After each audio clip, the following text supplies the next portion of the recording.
Salam untuk kita semuanya, berjumpa lagi dengan saya di channel Aritela Tutorial, tempat kita untuk berbagi informasi seputar informasi pendidikan dan informasi guru, serta informasi lain yang ada hubungannya dengan pendidikan dan guru. Pada pertemuan ini, saya menyapa Bapak Ibu honorer senair yang selalu setia melaksanakan tugas tanpa mengenal lelah. Saya yakin bahwa Bapak Ibu honorer selalu dalam keadaan sehat walafiat. Pada pertemuan ini, ada satu informasi penting yang perlu saya sarankan kepada seluruh Bapak Ibu honorer terkait dengan data honorer yang ada di Kemenpan RB yang ada hubungannya dengan pengangkatan honorer menjadi aparatur sipil negara di tahun 2023 tahun ini. Nah, Bapak Ibu, sepertinya ada kesimpang siuran informasi terkait dengan data honorer ini yang ada di Kemenpan RB dan kemungkinan juga di BKN Bapak Ibu ya. Sehingga pada informasi kali ini oleh Komisi 2 DPR RI meminta transparansi terkait dengan data tenaga honorer itu di Kemenpan RB. Kenapa? Karena memang ya data honorer yang ada di Kemenpan RB ini jadi sorotan. Maka suatu hal yang wajar kalau Komisi 2 DPR RI meminta transparansi soal ini. Nah, Bapak Ibu simak informasinya, jangan ketinggalan informasi. Dan bagi Bapak Ibu yang mungkin baru menemukan informasi melalui channel ini, demikian dengan Bapak Ibu yang sedang menonton, dukung channel ini dengan cara like dan subscribe serta komen, serta nyalakan tombol notifikasinya supaya semua informasi yang disalurkan melalui channel ini selalu update di layar Bapak Ibu. Tanpa basa-basi lagi langsung pada informasinya. Kementerian Pendayagunaan Aparatur Negara dan Reformasi Birokrasi Kemenpan RB mendapatkan tekanan yang kuat untuk menyampaikan semua data terkait tenaga honorer yang terdaftar di kementerian tersebut. Nah, ada apa ini Bapak Ibu? Yaitu terkait dengan sedikit ada informasi yang mengatakan bahwa ada perbedaan jumlah data honorer yang ada di Kemenpan RB.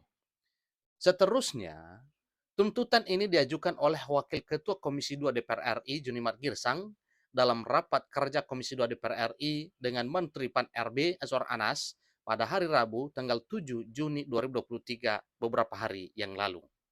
Jadi baru 1 minggu yang lalu Bapak Ibu, hal ini dituntut oleh Ketua Komisi 2, Wakil Ketua Komisi 2 DPR RI Junimar Girsang kepada Menpan RB Abdullah Azwar Anas. Dalam pertemuan tersebut, Junimar menyampaikan keinginannya agar daftar tenaga honorer yang telah terdaftar di Kemenpan RB disampaikan kepada Komisi 2 DPR RI. Ia menyoroti fakta bahwa masih ada banyak tenaga honorer yang belum terdaftar di Kemenpan dan hanya terdaftar di tingkat daerah saja. Nah, tentunya kalau hanya terdaftar di tingkat daerah tanpa sampai di Kemenpan RB atau di BKN, maka jelas data honorer yang terdaftar di daerah itu tidak sah. Kenapa? Karena memang hanya sebatas daerah tanpa sampai di pusat, dalam arti di BKN dan Menpan RB. Sementara kepala daerah belum melaporkan informasi mengenai tenaga honorer tersebut, maka ada saja kemungkinan bahwa nasib honorer yang ada di daerah dan belum sampai di Kemenpan RB dan BKN ini gantung nasibnya Bapak Ibu ya. Karena memang dalam database BKN dan Menpan RB itu tidak ada, hanya di tingkat daerah saja. Junimar menekankan pentingnya Kemenpan RB dan Badan Kepegawaian Negara atau BKN untuk melakukan pengawasan yang ketat terhadap penataan honorer di berbagai tingkatan. Jadi, biar jelas, maka hal ini disampaikan oleh Komisi 2 DPR RI, disarankan kepada BKN dan Menpan RB, semoga melakukan pengawasan ketat terkait dengan honorer ini. Ia mengusulkan agar terdapat pengawasan yang ketat dari Kemenpan RB dan BKN terkait dengan hal data honorer ini. Jadi hal ini bertujuan untuk memastikan bahwa pendataan dilakukan dengan baik dan tidak terjadi kesenjangan antara data yang tercatat dengan jumlah tenaga honorer yang sebenarnya masih aktif bekerja. Selain itu juga Junimar menyampaikan temuan di lapangan yang mengindikasikan adanya perbedaan jumlah data yang tercatat di Kemenpan RB dengan jumlah tenaga honorer yang masih aktif bekerja. Artinya, sebagaimana data yang sudah ada di BKN yang 2,3 juta sekian, sebenarnya bukan hanya itu honorer yang ada. Jadi kalau berpatokan pada honorer yang ada, maka lebih dari situ sehingga bisa diprediksi bisa menyentuh angka 5 juta orang. Sementara yang terdata itu hanya 2,3 juta sekian. Jika memang terdapat perbedaan data, Junimat menekankan pentingnya melakukan penyesuaian dengan kondisi dan jumlah tenaga honorer yang sebenarnya. Dengan melakukan penyesuaian ini, diharapkan tenaga honorer yang berdedikasi dan bekerja keras dapat mendapatkan pengakuan yang layak atas kontribusinya. Junimat memandang bahwa transparansi dalam pendataan tenaga honorer memiliki peranan yang sangat penting. Data yang akurat dan terkini akan mempermudah dalam pengambilan keputusan terkait kebijakan dan peningkatan kesejahteraan para tenaga honorer. Oleh karena itu, permintaan yang diajukan oleh Junimat ini menjadi dorongan untuk memperbaiki sistem pendataan tenaga honorer di Indonesia tentunya. Sehingga mereka dapat mendapatkan pengakuan yang pantas atas kontribusi dan dedikasi mereka dalam menjalankan tugas-tugas pemerintahan. Selain terkait pendataan tenaga honorer, masih ada isu penting lain yang perlu diperhatikan, yaitu penghapusan honorer. Penghapusan status tenaga honorer merupakan langkah penting yang dilakukan oleh pemerintah dalam meningkatkan kualitas aparatur negara. Sementara itu, Jenimat Girsang telah membuat ruang pengaduan online yang bisa diakses oleh para honorer di Indonesia. Maka melalui hal ini, para honorer bisa menyampaikan sesuatu kepada DPR RI.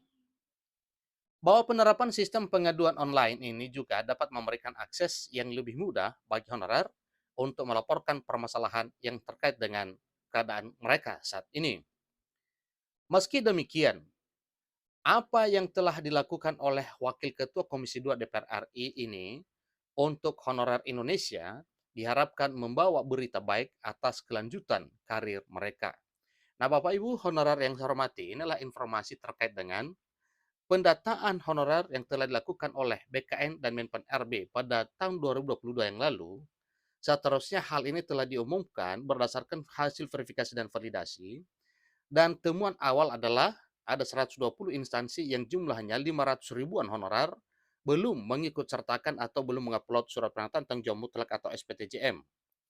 Seterusnya atas dasar ini oleh BKN dan Menpan RB membuka kembali pendataan honorer pada tanggal 15 sampai dan 31 Maret 2023, yang mana hal ini memberi kesempatan kepada 120 instansi yang jumlah honorernya 500 ribu sekian untuk mengupload SPTJM supaya sah dan resmi datanya di BKN dan Menpan RB. Dan hal tersebut sudah dilakukan dan hasilnya dari 120 tinggal 5 instansi lagi yang sampai sekarang belum ada informasi terkait dengan SPTJM-nya. Dengan demikian, dari instansi pusat dan daerah yang jumlahnya 600 instansi, maka 595 datanya valid dan sah di BKN dan Menpan RB, 5 lagi masih belum ada kejelasan. Nah, inilah informasi terkait dengan hal ini Bapak Ibu. Ini merupakan satu penekanan tegas dari DPR RI, khususnya Komisi 2 DPR RI, sebagaimana yang disampaikan oleh Wakil Ketua Komisi 2 DPR RI Junimat Girsang kepada Menpan RB, supaya datanya ini disampaikan secara akurat dan transparansi. Demikian tuntutannya, jika ada perbedaan data, maka itu segera akan dilakukan pengawasan. Sampai ketemu pada informasi berikutnya, semoga Bapak Ibu honorer diangkat menjadi ASN di tahun 2023 tahun ini. Demikian, terima kasih.